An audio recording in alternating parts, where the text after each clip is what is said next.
Los evangélicos, por muchas décadas antes de la Constitución del 91, fueron perseguidos por ser diferentes. Los cristianos evangélicos, que yo soy uno de ellos, hermanos, hermanas que me escuchan, eran tratados inferiores a los católicos, porque su fe no era considerada buena y a veces se consideraba perversa. En muchos lugares perseguían. Cuando yo era niño, fuimos a Chipaque, un pueblo cerca de Bogotá. Bueno, iban a tirarnos piedra y al final tiraron arena. Y era porque el cura del pueblo avisó por megáfono: llegaron los evangélicos, sáquenlos de aquí. Y entonces los evangélicos eran liberales, masones, créete, hasta comunistas. Creían que esos evangélicos de antes eran comunistas porque los católicos conservadores los estigmatizaban y que no los dejaban enterrar en los pueblos. Algunos crearon cementerios para evangélicos, no les vendían en las tiendas, no les daban trabajo. ¿Se te parece algo? Es un símil con nuestras historias de vida. Entonces, hermanos y hermanas evangélicos, sus antepasados de la fe antes vivieron muchas cosas que hoy vivimos. Hoy tienen la oportunidad de no repetir la historia de otros y hacer historia, aceptando la diversidad como aceptaron la diversidad de ustedes antes durante la Constitución del 91. Muchas iglesias puede que lo hagan con buena intención, sí, pero no saben que están incurriendo en una práctica nociva, que es como cuando te venden esos productos milagro para adelgazar. Claro. Y nunca adelgazas, pero necesitas adelgazar, lo tienes en mente por las razones que sea, y sigues ahí y compras uno, el otro, pues con estas prácticas es algo similar. Te ofrecen cambiarte, volverte heterosexual, que vas a amar a una esposa, pero después escuchas a los mismos líderes sus situaciones y tú dices, no, pero ellos siguen luchando. Hola, soy Santiago Páez, sobreviviente de prácticas de conversión, y hoy en primera persona, Fabio nos va a contar su historia. Hola, Fabio. Hola, Santi. ¿Cómo estás? Bienvenido al programa. Gracias por invitarme. No, muy feliz. Bueno, para comenzar, contémosle a la gente quién es Fabio. Bueno, me llamo Fabio Meneses Guerrero, tengo 44 años, estudié una licenciatura en educación bilingüe, actualmente trabajo como promotor de lectura, escritura y oralidad en una biblioteca pública aquí en Bogotá y también estoy desempeñando el rol de líder del Ministerio de Educación en la Iglesia Metodista de Bogotá, una iglesia cristiana evangélica. Interesante ese tema de una iglesia cristiana evangélica que hable de temas diversos. Así es. ¿Cuáles son tus hobbies, tus gustos? ¿Qué te gusta hacer? Me gusta leer, ver series, temas relacionados con mi fe cristiana metodista, viajar.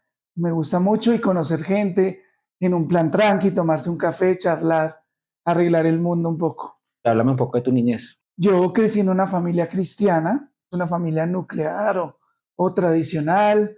Mi padre trabajaba, mi madre estaba en casa, nos cuidaba, trabajaba desde casa. La iglesia, como te digo, era importante, entonces era colegio, casa, iglesia. Esa era una rutina bien marcada. La rutina, y asistíamos bastante a la iglesia, por lo menos 3 o 4 veces a la semana, y por ejemplo, todo el domingo estábamos en la iglesia, mañana almorzábamos y seguíamos, no volvíamos a casa. La vida de la iglesia era muy importante en nuestra configuración como familia, nuestros principios, valores. Y al volverse importante lo que se enseña en la iglesia, en esa inocencia igual, pero me convenzo que es lo que yo debo seguir, y allí empiezo a escuchar muchas cosas con respecto a cómo debo vivir de acuerdo a esa fe. ¿Y qué de niño escuchaste, por ejemplo, en temas de diversidad? ¿Qué te enseñaban en la iglesia sobre eso? Bueno, que era pecado, que ser homosexual era pecado. La iglesia estaba, recuerdo, ubicada en un lugar donde a veces veíamos travestis y a veces entraban a la iglesia y yo las veía, y sin embargo, aunque ellas asistían, el mensaje era contundente que eso no estaba bien. ¿Tú ya eras consciente de que eras diferente a ese reglamento heteronormativo que dictaba la sociedad o no? Yo creo que sí, yo sentía que me atraían los hombres, no de una forma sexual, Sí. porque tampoco entendía la sexualidad. Yo vine como a entender eso mucho más grande, porque en mi casa esos temas no se hablaban. Entonces yo lo vine a entender hasta sexto de bachillerato. Pero yo sí sentía algo diferente, pero no podía ponerle nombre, pero de alguna manera sabía que no era lo que sentían los otros niños, porque siempre hablaban de las niñas o los hombres hablaban de las mujeres, pero yo no me sentía identificado en ese punto. Pero en la adolescencia, como a los 14 años, ya uno empieza su desarrollo y empieza también a sentir más cosas. Creo que ahí también empiezan a aflorar ya otros temas del cuerpo de los hombres. Y entonces en algún momento recuerdo saliendo de la iglesia un domingo en la noche, íbamos en el bus hacia la casa y yo le comento a mis padres lo que estoy sintiendo, ¿Qué les dijiste a tus papás en ese momento? que sentía atracción por el cuerpo de los hombres, Saliendo de la iglesia, saliendo de la coges iglesia. un bus y le dices a tus papás. Entonces hay un silencio incómodo quizás, pero a la vez hay como una actitud receptiva en el que ellos no se enojaron ni nada, sino que ellos me dijeron, eso es una etapa de la vida, no te preocupes, va a pasar, ora mucho, sigue haciendo lo que haces en la iglesia. Luego después recuerdo que hablamos con mi papá específicamente, y me dice, no, los hombres en su adolescencia viven confusión, pero eso se te va a pasar. Pero como íbamos a una iglesia que enfatizaba mucho en orar, en ayunar, en sus términos buscar a Dios, pues esa fue la recomendación y el tema quedó ahí. Entonces cuando yo empiezo a descubrir esos sentimientos y cada vez más fuertes, pues yo digo, hay que acrecentar estas prácticas. Entonces yo empiezo a ayunar 2 o 3 días seguidos, enfocado en eso, en que esto tiene que salir de mi vida. Mi mamá solía ir los martes a unas veladas de oración que hacía la iglesia, entonces yo la acompañaba y luego salíamos, dormía un poco y como estudiaba en la tarde, iba al colegio y en esas veladas recuerdo orar, Dios, quítame este espíritu, yo no quiero sentir esto, yo no quiero convertirme en ese monstruo que quizás me ha mostrado la iglesia, que son las personas así, Homosexuales. homosexuales, que eran todas Sí, en un solo paquete. Mis papás, ellos eran consejeros en la iglesia, muy comprometidos, atendían gente sí. todo el tiempo por varios años y un día los expulsan porque no van a una reunión con carta de despedida sin liquidación incluida.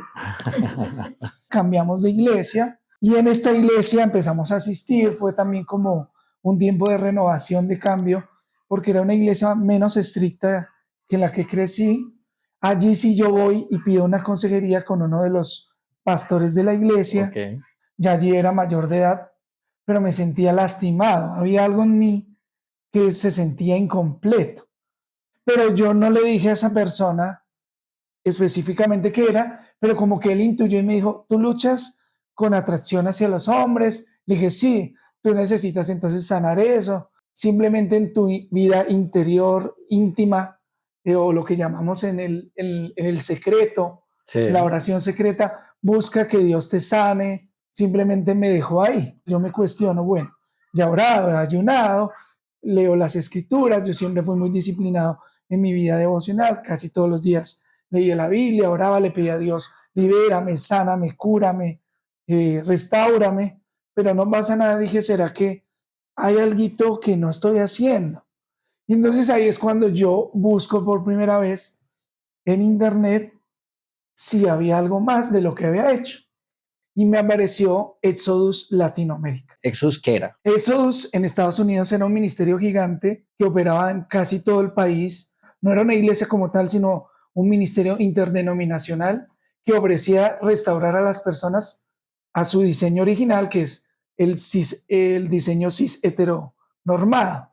Les escribí, les dije, yo soy cristiano, estoy viviendo esto, he hecho estas cosas, orado, ayunado, pero siento que no ocurre nada, al contrario, siento que cada vez me atraen más.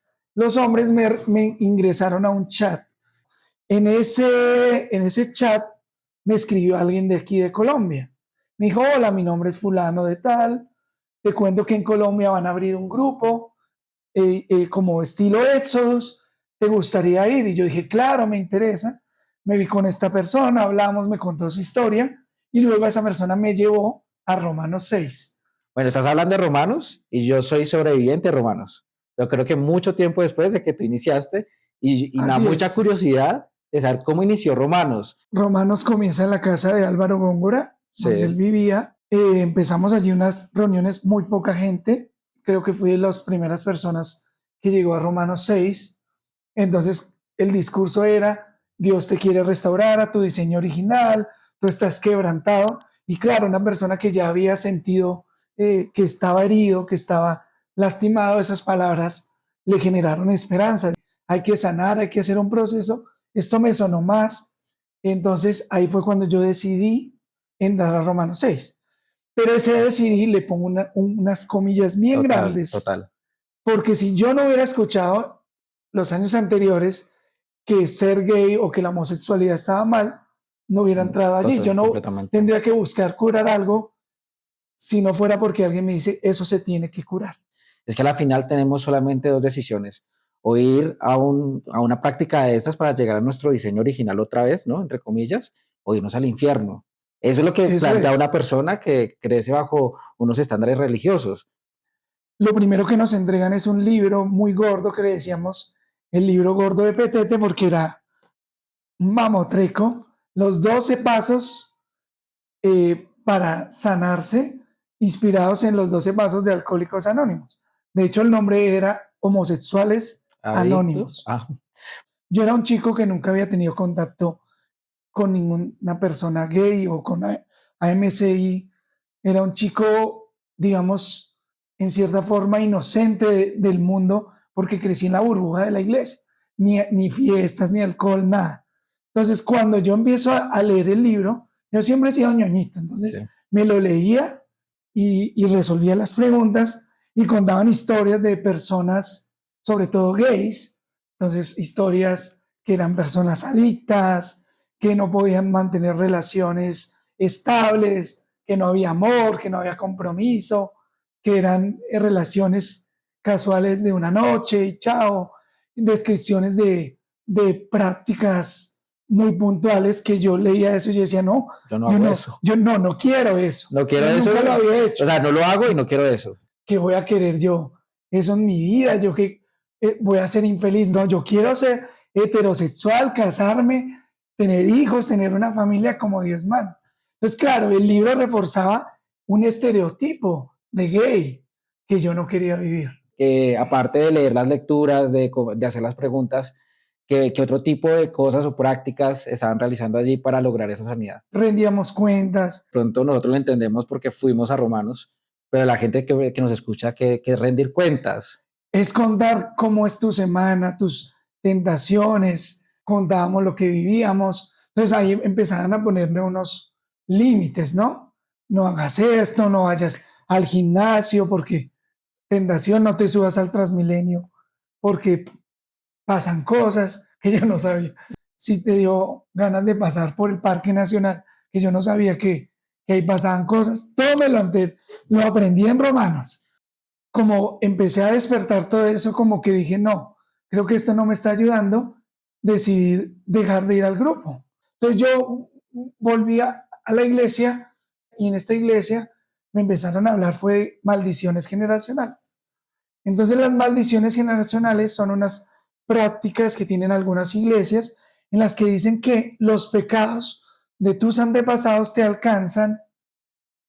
Entonces lo que hicieron tus antepasados No, te llevan a ti a hacer ciertas cosas. Empezaron a preguntar, en su familia hubo esto, esto, esto, entonces seguramente la homosexualidad es porque su abuelo hizo esto, su abuela hizo esto. Entonces empezaron a escarbarme los pecados de mis antepasados y como a tratar de que yo indagara qué habían hecho mis abuelos y pues imagínense algunos ya muertos, pues es como claro. complicado, ¿no? Pero aparte de eso, tú sintiéndote mal, aparte ahora estás buscando culpables, estás culpabilizando a tus papás, a tus abuelos, a tus tatarabuelos. Aparte de eso, también estabas generando sentimientos hacia otras personas, ya no era contigo mismo el problema, ya el problema se había extendido en que otros tenían la culpa de lo que te estaba pasando. Entonces, después de esta iglesia me hicieron como una suerte de liberación o exorcismo. me metieron como en un cuartico debajo de las escaleras, como si yo fuera Lázaro, y luego salía a la resurrección para ser libre y vivir. Sal fuera, y me sacaron, entonces ya fuiste libre de eso. Claro, en ese momento de euforia uno se siente como algo pasó, pero claro, a los días vuelven otra vez esos mismos sentimientos, esos mismos deseos que están ahí. No se va nada de lo que me dicen que se iba a ir con esa liberación. Tu familia supo que estuviste en Romanos, tu familia supo que ahora Sí, estabas en otra práctica diferente, en otra iglesia, sabía lo que sí, estabas yo haciendo. les conté que iba a ir a Romanos, me dijeron que bien, porque vieron que mi intención era agradar a Dios. Entonces Sí. dijeron, no, si nuestro hijo está haciendo esto por su fe y porque ama a Dios, pues todo lo que haga necesario lo apoyamos. Pero la verdad no preguntaban qué ocurría allí. Y entonces, bueno, pasaron cosas en esta iglesia que nos hicieron irnos porque había también un tema de abuso espiritual. Entonces nos fuimos de la iglesia y mis papás se fueron a otro lugar y mi hermano y yo nos fuimos a otra iglesia. El requisito era hacer el encuentro para entrar a la alabanza. La pastora de esa iglesia, yo ya le había contado Sí. en algún momento en una consejería lo que vivía, y cuando están en ese encuentro y la gente empieza a confesar para ser libre de eso, ella me hace señas, bueno, cuente porque usted necesita ser Ujú. libre. Entonces yo cuento como grupo como de 100 personas. Ok. Entonces ya entró la alabanza y el tema queda ahí. Pasó un tiempo y seguí, pero obviamente los sentimientos seguían, y ahí dije, voy a volver a Romanos 6. Cuando volví, Álvaro me dijo, no, tienes que ser más comprometido porque te falta compromiso, ¿no? Sí, sí, sí. ¿Sí? Tienes que ponerte disciplinado con tu proceso. Y bueno, cuando volví ya no estaban donde había conocido, sino en la iglesia donde se reunieron hasta creo que hace poco. Y ya había crecido y había mucha más gente, había padres, madres, y la dinámica había cambiado un poco. Inicialmente era como un devocional, se oraba, cantaba una charla, y después ya nos dividían en los grupos pequeños, que tú debes conocer la dinámica. Y ahí nació el semáforo. ¿Ya había nacido el semáforo? Ahí ya estaba el semáforo. Aparte de los- Semáforo es rojo, amarillo, verde. Ajá. Entonces, cuando uno rendía cuenta, rojo era que la cagaste. Amarillo, casi, pero no. Y verde, victorioso, nada, invicto. Nos dijeron que nos pusiéramos un cauchito. A través de la generación de cauchitos. Entonces, el cauchito era para que cuando no iba en Transmilenio, se le iban los ojos, para generarle el estímulo y distraerse. Hasta ese momento de mi vida, ya tenía como 28, 29 años, nunca había estado con un hombre, mucho menos con una mujer.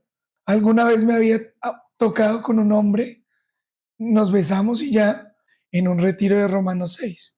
Ok. Nos quedamos a dormir en la misma cama y nos tocamos. Y Álvaro se dio cuenta, pero esa vez solo Álvaro, sí, hasta ese momento, aparte de ese beso, con ese hombre no había pasado nada. Mira, yo estaba muy metido en lo mío, y parte de eso era ser honesto, porque no lo recalcaban, Sí, recuerda. sí, sí. La honestidad, el inventario usado, Sí, todo sí, ese sí. cuento, porque no tenía que, para sanarse, ser muy honesto en lo que decía. Entonces, una vez alcancé a hablar con alguien, eh, y después dije, no, ¿qué estoy haciendo? Entonces, no, que alguien del trabajo, que me empecé a hablar, y luego entré en pánico y me dijeron, no, elimínalo, bloquealo, no hables más con esa persona. En ese tiempo era por Messenger, entonces bloqueo con la persona, pero pasaba el tiempo y otra vez con ganas entraba a un chat Sí. y me salía, iba al grupo y lloraba. Yo decía casi siempre, pues, que estaban en rojo, Estabas en rojo porque tenías una vida sexual prácticamente virtual. virtual.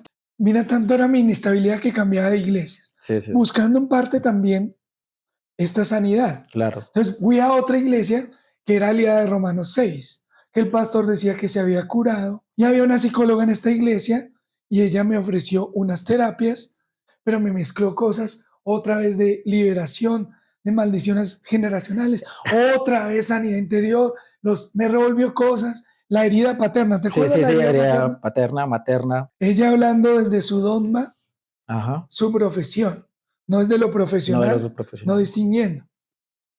Lo de la herida paterna es importante, Santi, porque en algún momento le cogí mucha rabia a mi papá.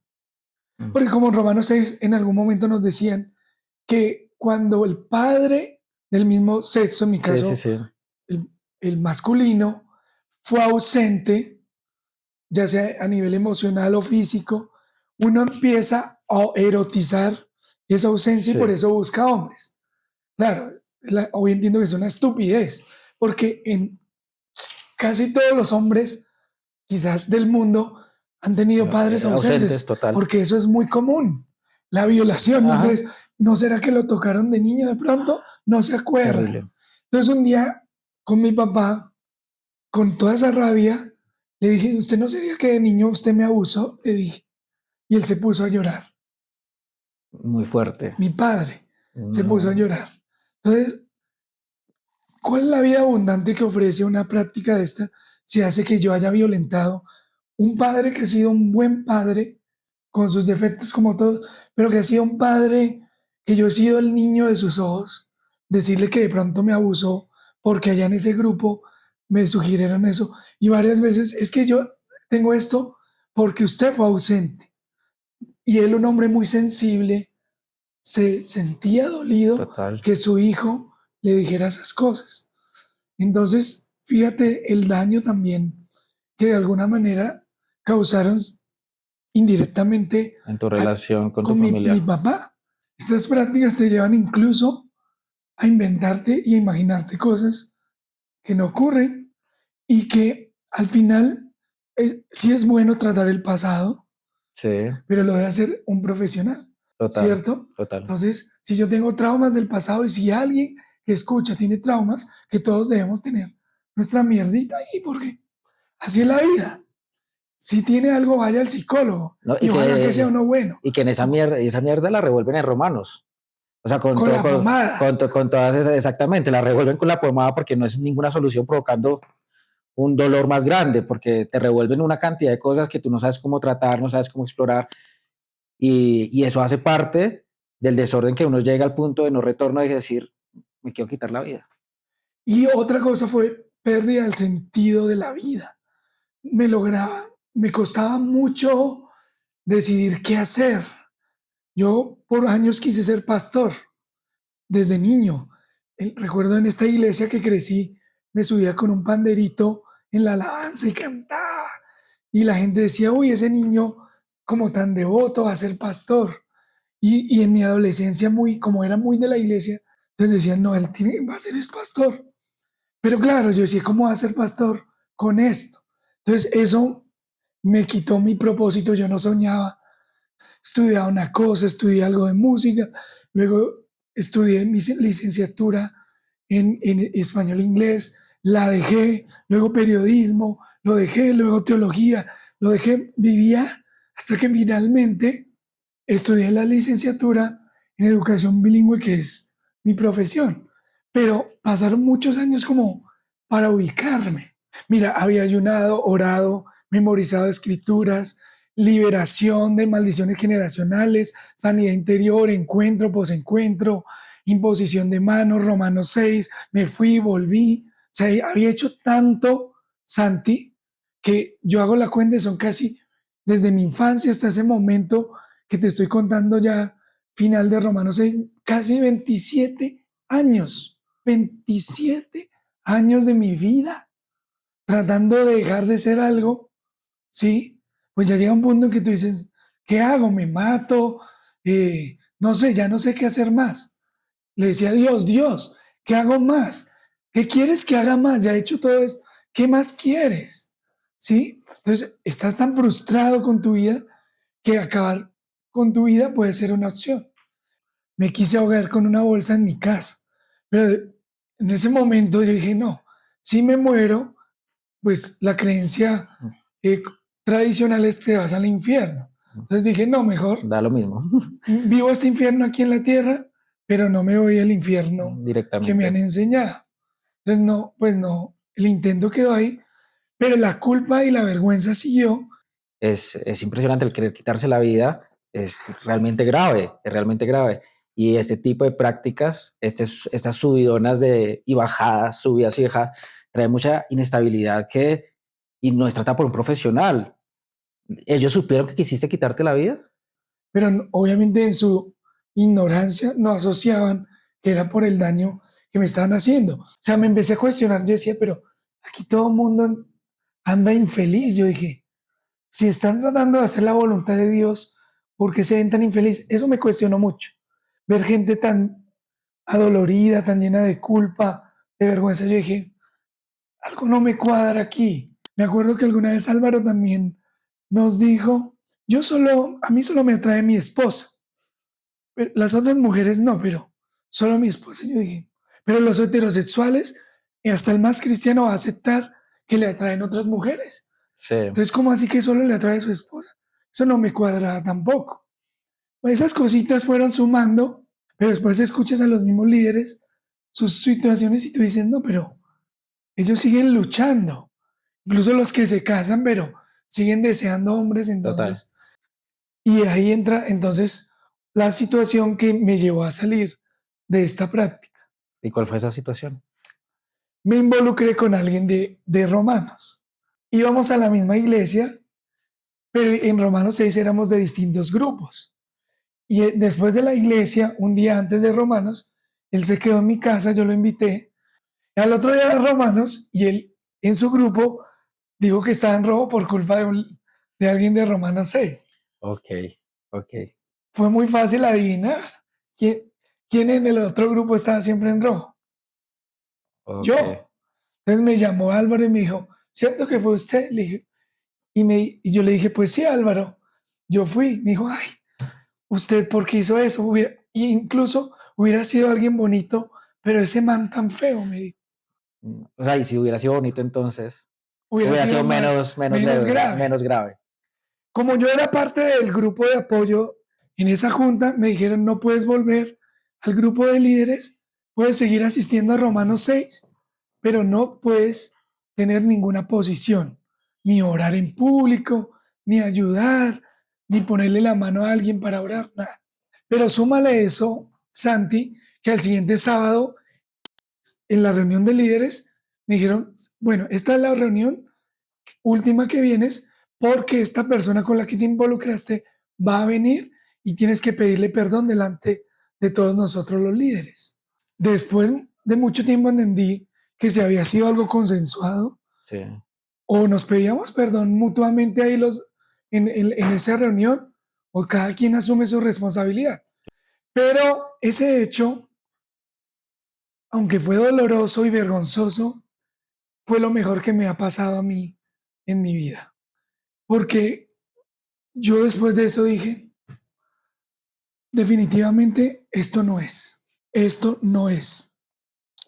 Luego conseguí un empleo, ya me había graduado, mi primer empleo después de graduado, y un día estaba trabajando y empecé a recordar todo, y Romanos 6, y dije, la verdad es que ya hice todo,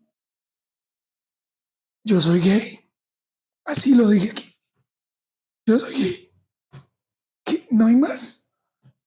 Pero como soy gay, no voy a volver a la iglesia. Porque si allá dicen que no puedo ser, pues no voy a volver.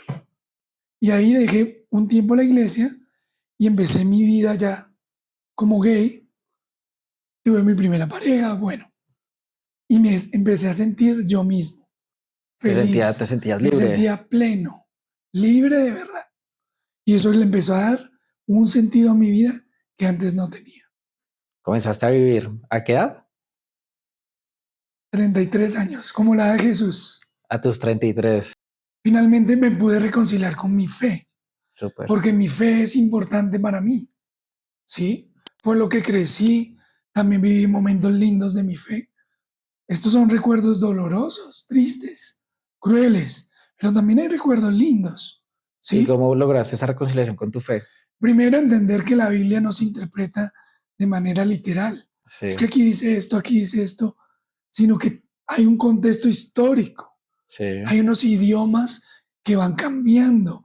El idioma con que se escribió el Nuevo Testamento, ese griego, no es el mismo El griego griego de de hoy, ahora, y al traducirlo al español, pues mucho menos. claro. Entonces no podemos pretender coger un libro escrito hace 2000 años que encaje hoy totalmente. En vez de preguntarnos cómo encajo esto de una cultura que ya no existe a la de hoy, es qué principio hay allí, qué bueno hay para mi vida de allí. Yo tengo un ejemplo muy claro para eso. Y me lo dijo el pastor que me ayudó a salir del closet. Y me decía, no, es que un versículo sin contexto se convierte en un Total, pretexto. Me dijo, es como si yo escribiera la Biblia ahorita en pandemia y escribiera, cuídense de salir de su casa porque van a encontrar la muerte. Si yo lo leo 2000 años después y leo el versículo sin el contexto actual de que había una pandemia, pues yo me termino encerrando en una casa toda la vida. claro, muy buen ejemplo. La Biblia también cambia con los tiempos.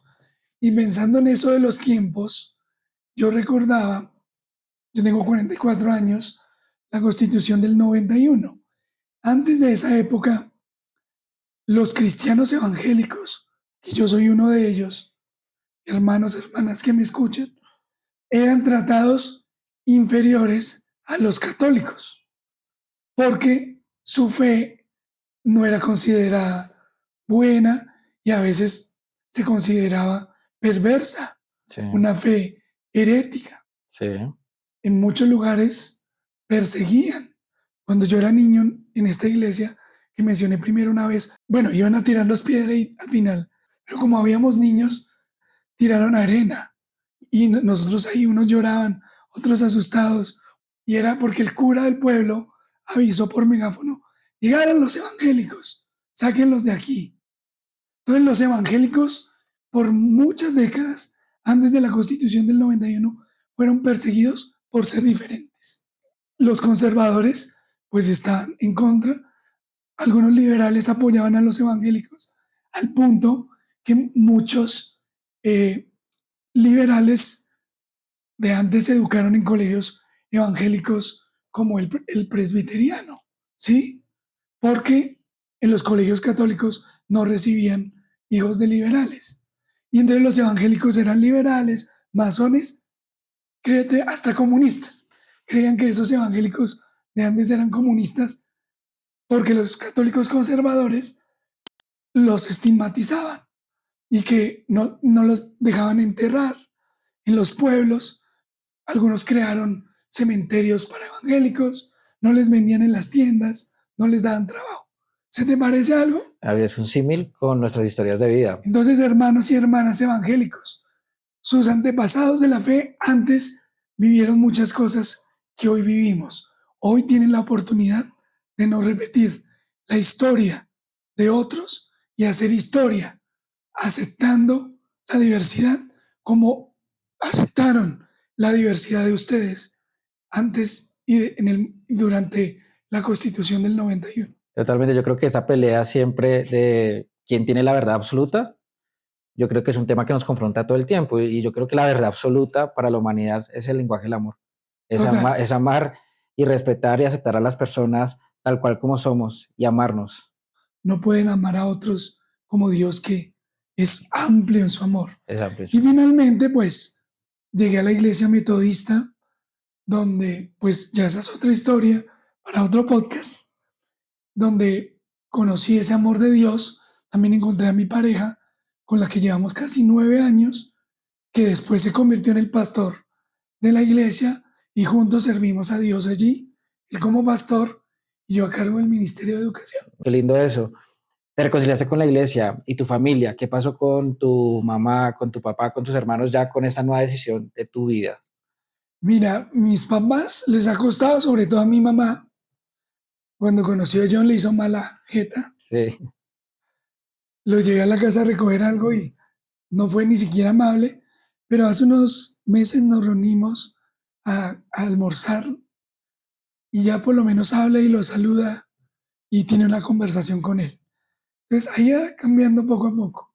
cada quien tiene su proceso personal y es importante entender eso de que nuestros papás también tienen una base de creencias que es muy difícil de romper y Pero que hay que es el tener. amor, Ajá, es el amor el que lo rompe. el amor. Ajá, De- y imagínense si así mi mamá, pues Dios, que total. es incondicional, cómo no nos va a amar a todos estos raritos y raritas.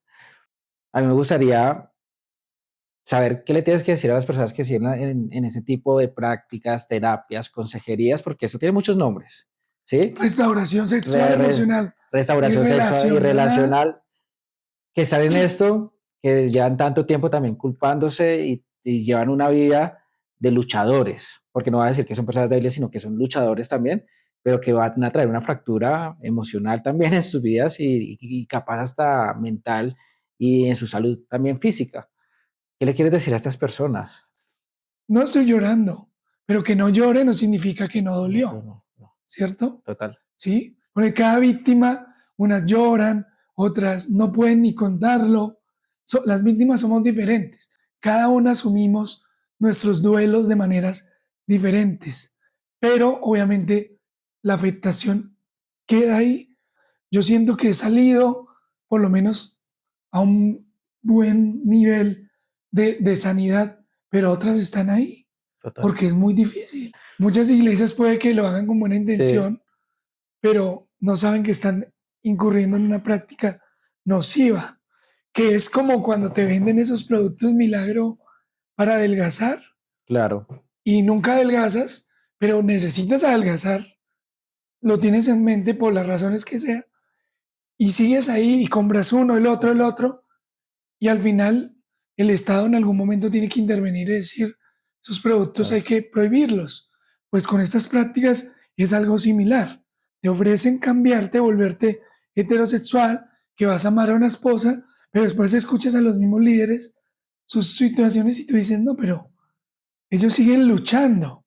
Está muriendo mi voz, pero justamente queremos evitar que ustedes que han pensado ir a estas prácticas o están yendo, vivan ese dolor que vivimos Santi y yo y las demás víctimas que han contado sus historias. Entonces, están a tiempo de o dejar de asistir o no llegar. Algunas están ahí y quieren salir porque tienen esas dudas que tuvimos. Adelante, no tengan miedo, salgan. Dios las ama como son y ustedes no tienen nada que curar. Definitivamente no lo hay. No hay nada que curar. Y ojalá que las que ya salieron y escuchan esto y se sienten identificadas, se unan. Pero estoy seguro que en Colombia hay miles, miles de víctimas de estas terapias, mal llamadas terapias, de estas prácticas horrendas.